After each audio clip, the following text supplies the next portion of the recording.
devotion secara online. Dan dimanapun kalian berada, yuk mari kita mau sama-sama sembah Tuhan, berikan penyembahan kalian yang terbaik buat Tuhan. Kita mau sama-sama berdoa terlebih dahulu. Selamat pagi Bapa, selamat pagi Yesus, selamat pagi Roh Kudus. Terima kasih Tuhan buat kebaikan-Mu, kasih setiamu yang baru lagi boleh kami terima dalam kehidupan kami. Sebentar kami mau sembah Engkau dan kemudian mendengarkan sebagian dari isi hati-Mu lewat kebenaran firman yang akan disampaikan. Kami mau sembah Engkau, kami berikan penyembahan kami yang terbaik buat Engkau. Terima kasih Tuhan Yesus. Kita mau sama-sama berikan penyembahan kita yang terbaik pagi hari ini di hadapan Tuhan. Terima kasih Tuhan Yesus. Haleluya, haleluya. Katakan Tuhan, Kaulah pengharapanku. Tuhan, Kaulah pengharapanku. Ku percaya hanya kepadamu, Yesus, Kaulah perlindunganku.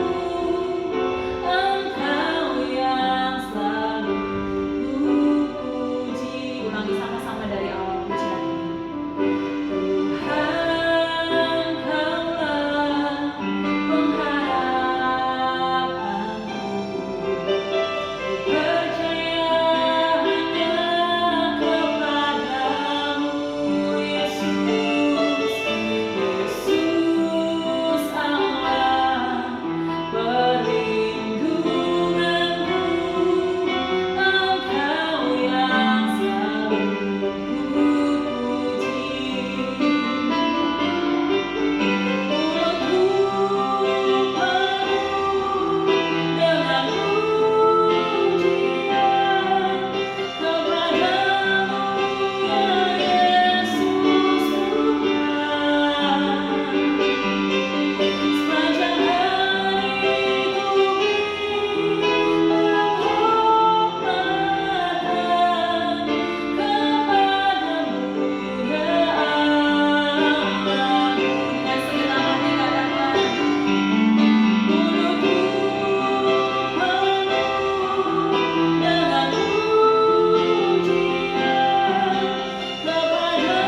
ya Yesus Tuhan. Sepanjang hari ku menghormatkan kepadamu, ya Allah. Sekali lagi dengan segenap hati katakan, mulutku penuh dengan pujian kepadamu, ya Yesus Tuhan. Sepanjang hari ku menghormatkan kepadamu, ya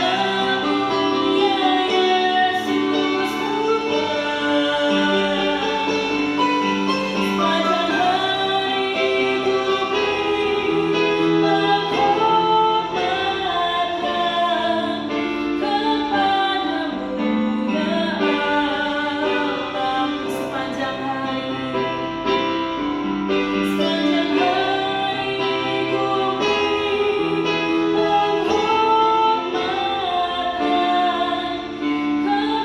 kepadamu, ya Allahku. Kepadamu, ya Allahku.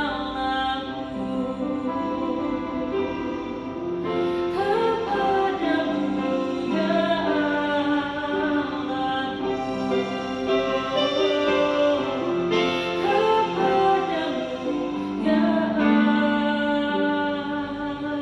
Allahku.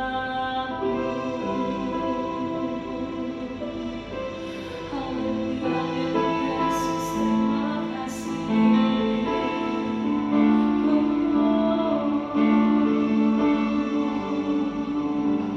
Kami bersyukur.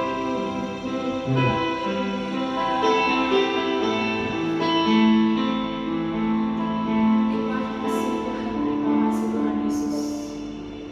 Terima kasih Tuhan Yesus, pagi hari ini pujian kami yang sederhana ini Tuhan, biar itu boleh menyukakan hati-Mu Tuhan Yesus. Kami mau kembalikan segala pujian, hormat, kemuliaan hanya bagi-Mu. Berkati setiap anak-anak-Mu dimanapun mereka berada, biar diberkati oleh kebenaran firman yang akan disampaikan oleh hamba-Mu pagi hari ini. Terima kasih Tuhan. Segala pujian, hormat, kemuliaan kami naikkan hanya bagi-Mu. Hanya di dalam nama Tuhan Yesus Kristus Kami sudah berdoa dan mengucap syukur. Haleluya. Amin. Shalom anak-anak yang dikasihi oleh Tuhan Yesus Kristus. Senang bisa berjumpa dengan Anda sekalian yang walaupun di masa pandemi Anda masih bersukacita dan memberikan kesempatan untuk mencari Tuhan bersama-sama. Kali ini Pak Tri mau mengajak Anda kalian belajar tentang rancangan Allah untuk kehidupan kita semua, di mana Tuhan telah merancang akan hidupmu dan hidupku sedemikian rupa sesuai dengan firman Tuhan. Di dalam Kejadian pasal yang pertama sampai dengan ayatnya yang ke-26 sampai dengan ayatnya yang ke-28. Sementara Anda mempersiapkan catatan dan Alkitab Anda, kita akan berdoa terlebih dahulu. Mari kita berdoa. Tuhan Yesus yang baik, kami bersyukur untuk anugerah yang Tuhan telah berikan, memampukan setiap kami mengerti akan rancangan yang Tuhan telah tetapkan. Biar setiap pribadi kami mengerti dan hidup di dalamnya, supaya langkah kami senantiasa berhati-hati sesuai dengan kehendak-Mu. Berkati apa yang Tuhan telah siapkan untuk setiap anak-anak-Mu oleh roh hikmat, wahyu, dan pengertian yang datang daripada-Mu, yang membuat setiap kami menjadi berbeda seperti yang Kau mau. Demi dan di dalam nama Tuhan Yesus, dan semua kita yang berharap kepada Bapa berkata, amin, amin. Nah, anak-anak yang dikasihi oleh Tuhan, Tuhan telah merancangkan sesuatu buat Anda dan saya. Ungkapan itu disampaikan di dalam Kejadian yang pertama, ayatnya yang ke-26 sampai dengan ayatnya yang ke-28. Kejadian pasal yang pertama, ayatnya yang ke-26 sampai dengan ayatnya yang ke-28. Alkitab berkata, berfirmanlah Allah, baiklah kita menjadikan manusia menurut gambar dan rupa kita, supaya mereka berkuasa atas ikan-ikan di laut dan burung-burung di udara dan atas ternak dan atas seluruh bumi dan atas segala binatang melata yang merayap di bumi. Ungkapan ini merupakan sebuah rancangan yang dimiliki oleh Allah Bapa, Allah Putra, Allah Roh Kudus, yang oleh karenanya Tuhan berkata, marilah kita. Sebuah rancangan, sebuah rencana yang telah ditetapkan oleh Tuhan untuk Anda dan saya menjadi serupa segambar dengan Dia. Kalau Tuhan menunjukkan rancangannya ini, Dia ingin supaya kita ada dan hidup di dalam rencana itu. Yang menjadi pertanyaan adalah, apakah rencana itu telah terlaksana? Kalau Anda lihat di dalam ayat yang ke-27 dan 28, maka kita akan berkata rencana itu sudah dilaksanakan. Perhatikan di dalam ayat yang ke-27. Maka Allah menciptakan manusia itu menurut gambarnya, menurut gambar Allah diciptakannya dia. Jadi Tuhan telah merancang dan kemudian telah melaksanakan. Anda diciptakan serupa segambar dengan Allah. Yang maksudnya apa?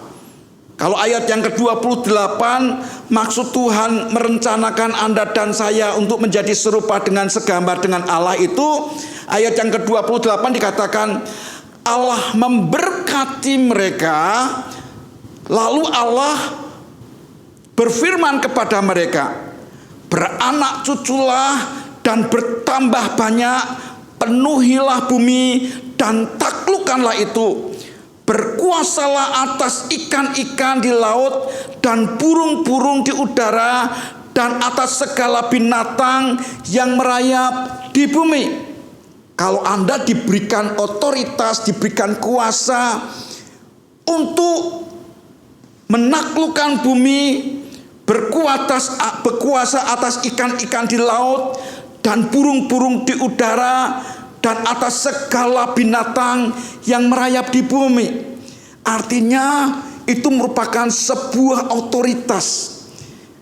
Mungkin Anda bertanya, Pak, apakah itu memang benar-benar untuk aku atau hanya untuk orang lain? Sesuai dengan firman Tuhan, rencana itu telah ditetapkan buat Anda dan saya. Mungkin Anda berkata, apakah benar?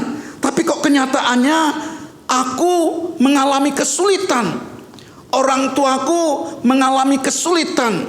Seolah-olah Tuhan tidak memberkati. Kalau memang rencana Tuhan sudah terlaksana, mungkin buat orang lain, tetapi bukan untuk aku.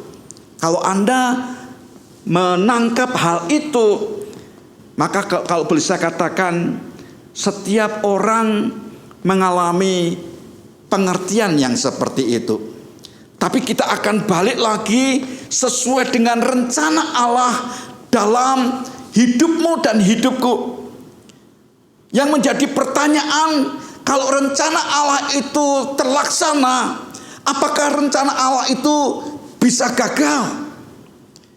Alkitab menunjukkan kepada kita bahwa rencana Allah terhadapmu dan terhadapku tidak mungkin gagal.